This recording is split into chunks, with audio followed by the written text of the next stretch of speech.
o meu objetivo vai ser mostrar para vocês, passar uma visão geral da modelagem e simulação de aeronaves, como que a modelagem e simulação ela atua no desenvolvimento de novos produtos, para ter produtos mais competitivos, ter aeronaves mais seguras. Por exemplo, vamos falar sobre simuladores, quais que são os passos para se construir um simulador. E ao final dessas duas aulas, se vocês capturarem essa visão global, né, do processo de modelagem e simulação, meu objetivo terá sido alcançado. Então, mesmo se você for estudante de engenharia, entusiasta, ou mesmo um profissional que já atua com modelagem e simulação, acho que essas duas aulas, né, vão atender bem a todos os públicos, né? Então, nessa nossa primeira aula, a gente vai passar sobre uma visão geral da modelagem e simulação de aeronaves. Então, os tópicos que a gente vai abordar durante essa aula vão ser por que modelar, né, e simular. Vamos ver o porquê que é tão importante, né, fazer modelagem e simulação de aeronaves. Como que a gente vai fazer isso, né? Vamos ver um pouco disso também. E também vamos passar sobre o processo de modelagem e simulação de aeronaves no projeto, né? Como que a modelagem e simulação se insere, né, dentro de um ciclo de desenvolvimento de aeronaves tradicional hoje em dia, né, no desenvolvimento de aeronaves cada vez mais complexas, né, mais integradas, sistemas mais integrados, por exemplo. E vamos falar também sobre os simuladores de voo, né, que são uma das ferramentas, né, que a gente vai chegar ao fim do processo de modelagem e simulação, um dos produtos gerados dentro da modelagem e simulação de aeronaves, que vai ter uma aplicação bastante ampla, inclusive no treinamento de pilotos, né, para pilotar aeronaves em que piloto ainda nem pode nem ter entrado ainda na aeronave, e a gente consegue, através do simulador, que esse piloto ganhe uma proficiência muito grande, né? Então, vamos iniciar aqui com o porquê de simular, né? Então, dentro do processo de desenvolvimento, né, a gente vai utilizar modelagem e simulação para avaliar novos conceitos de aeronaves, por exemplo, avaliar a viabilidade de novas configurações. A gente pode utilizar também a modelagem e simulação para dimensionar novas aeronaves, ou seja, determinar o tamanho das superfícies de controle, o posicionamento do centro de gravidade, como que essas distribuições de massa na aeronave e as superfícies de controle vão se comportar para a gente ter uma aeronave segura, satisfatória, por exemplo.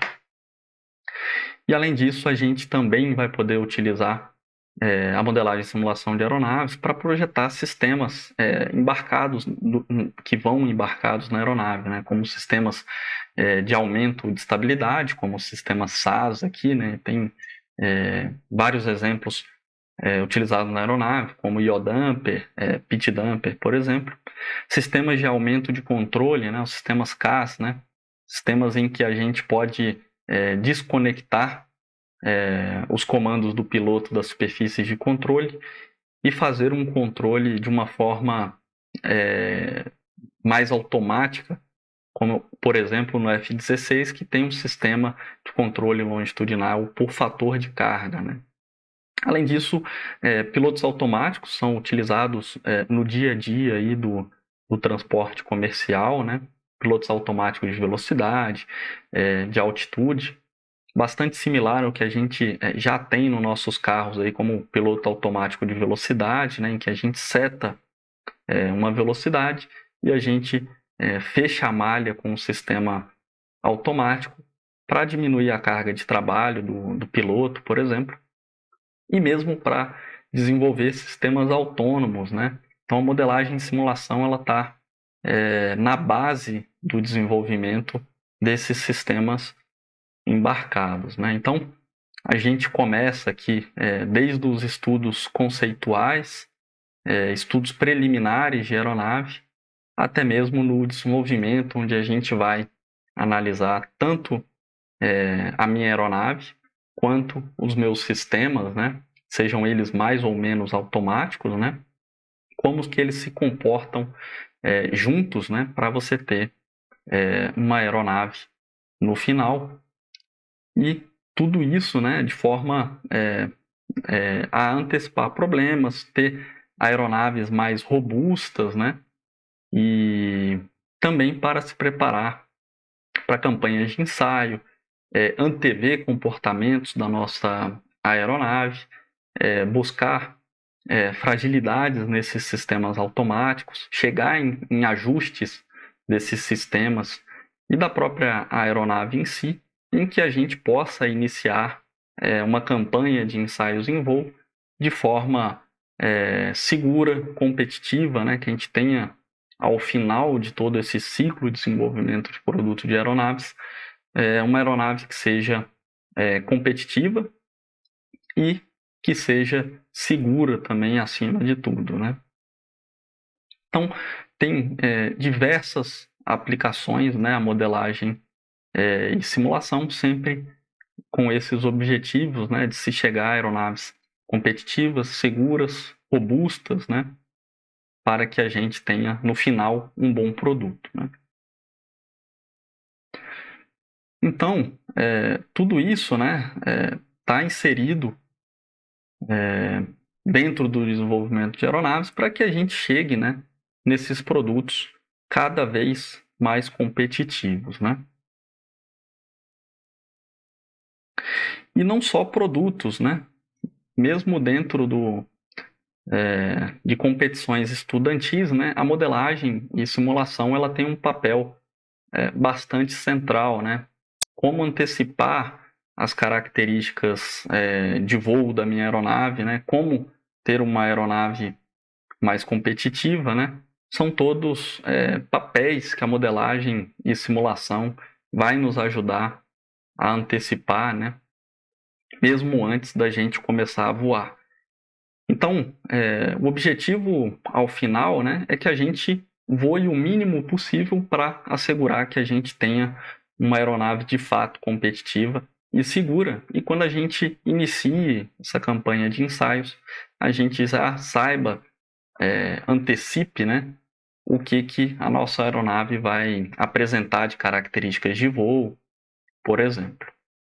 E como que a gente faz isso, né? A gente precisa, para fazer essas análises, primeiro de tudo, né, a parte mais simples, mais básica no processo, né, seriam as simulações desktop. Então, a gente vai precisar de um modelo de simulação e de um desktop, um notebook, por exemplo, para que a gente possa fazer esses tipos de análise para antecipar, por exemplo, essas características de voo, antecipar a robustez, desenvolver esses sistemas automáticos para que a gente tenha a maior robustez possível.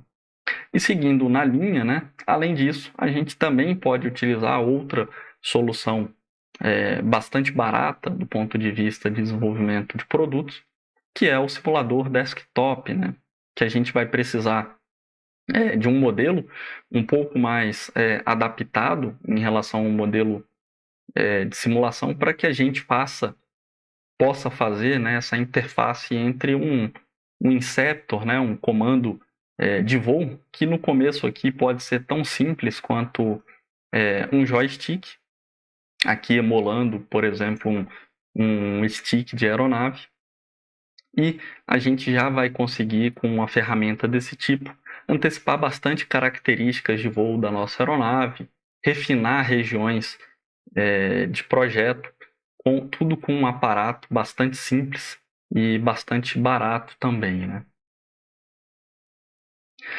E ao final, a gente tem esse produto mais complexo, né, que são os simuladores de voo, né, que vai partir tanto daquele simulador desktop, né, o primeiro da linha, até simuladores mais complexos, né, como simuladores com um pouco mais de aparato. A gente pode ter as telas aqui, né, que são sistemas aviônicos simulados, evoluir para próprios PNs, né, part numbers aí da própria aeronave, até esses simuladores de voo, que são os simuladores de base móvel, né?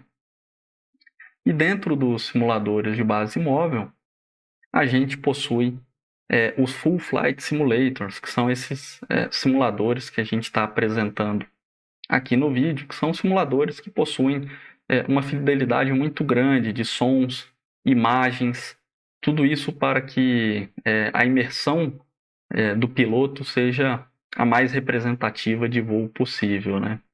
Então, ao final de um ciclo de desenvolvimento de modelagem e simulação, a gente tem esses simuladores em voo, né, os Full Flight Simulators, que podem ser utilizados e são hoje bastante utilizados. Tem um apelo econômico muito grande, muito mais barato, né, treinar pilotos nesses simuladores do que em voo, né, gastando combustível, por exemplo, né? Então, o piloto já sai, depois de um treinamento completo num simulador desse, pronto para pilotar de fato uma aeronave, né, uma aeronave real, né? Então, além disso, a gente tem outros simuladores que são bastante importantes, né? Então, olhando toda a cadeia aqui de projeto, né, de aeronaves complexas, né, a gente tem as simulações desktop aqui no início, né, em que a gente vai desenvolver esses modelos a partir de dados aerodinâmicos, modelagem física, né, de como que essas forças aerodinâmicas, forças propulsivas, elas vão se comportar para a gente tentar predizer aqui a nossa aeronave, né, o comportamento da nossa aeronave, que a gente itere esse processo o máximo possível enquanto a gente ainda nem tem aeronave, enquanto a gente ainda está estimando dados, né, a partir de fontes empíricas, fontes baratas, né, simulações mais baratas, até dados mais complexos, podem vir de túnel de vento, por exemplo, simulações computacionais mais caras, né, simulações CFD, e tudo isso para que a gente antecipe, né, busque dentro dos critérios, uma aeronave que atenda, né, de forma satisfatória o voo lá ao final da cadeia, né? Então, além disso, a gente tem os simuladores desktop, né? Como eu comentei também, uma alternativa bastante barata, né?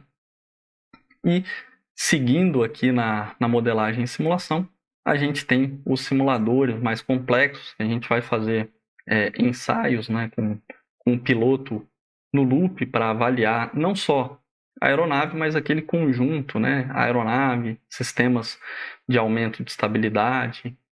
Por exemplo, se a gente tiver aeronaves fly-by-wire também, a gente vai avaliar tudo isso integrado, né? E chegando mais ao final aqui da cadeia, a gente tem os Iron Birds, né? Que além de um simulador de voo, a gente também vai ter hardware junto, né? Então a gente vai ter atuadores, a gente vai ter computadores de voo que vão representativo dos que vão embarcados nas aeronaves, e tudo isso para que a gente possa fazer, como a gente comentou no começo, né, um processo de desenvolvimento para ter, ao final, né, um voo de forma segura, de uma aeronave que seja competitiva, né, para brigar com seus concorrentes no desenvolvimento no mercado, né, ao final do desenvolvimento e certificação dessas aeronaves. E o que esses modelos todos, né, aqui antes esquadriculado, aqui o que vem antes do voo, né, o pré-voo, por exemplo, o que eles têm de comum é que a gente tem um modelo baseado em física, baseado em experimentos, em dados computacionais, por exemplo, que são o modelo de voo da nossa aeronave, né, que vai embarcar todas essas ferramentas que são usadas para o desenvolvimento de aeronaves, né? Então,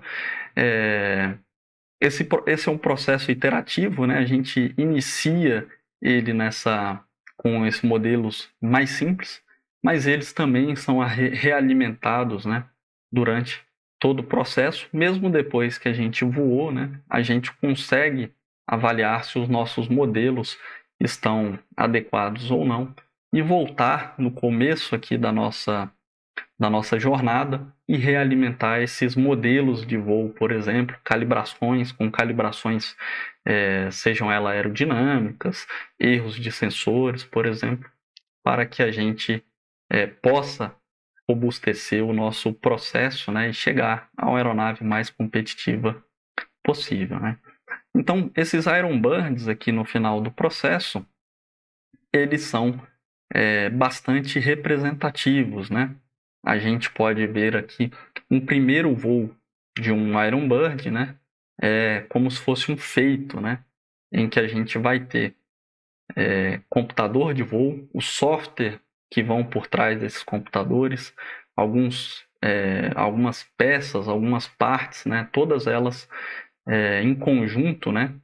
Mesmo antes da gente fazer o primeiro voo de uma aeronave, né? Então, tudo isso vai contribuir para que a gente faça isso de forma mais assertiva, né? Então, o que a gente vai ver na próxima aula sobre modelos de simulação, né? Então, como que a gente vai partir de uma fundamentação teórica, né? Como que essas equações, né, que vêm lá das equações das leis básicas da física, né? A segunda lei de Newton, por exemplo, o que elas têm em comum, né, com dados que vêm de túnel de vento, dados de simulação aqui, por exemplo, para que a gente chegue, né, num modelo de simulação, né?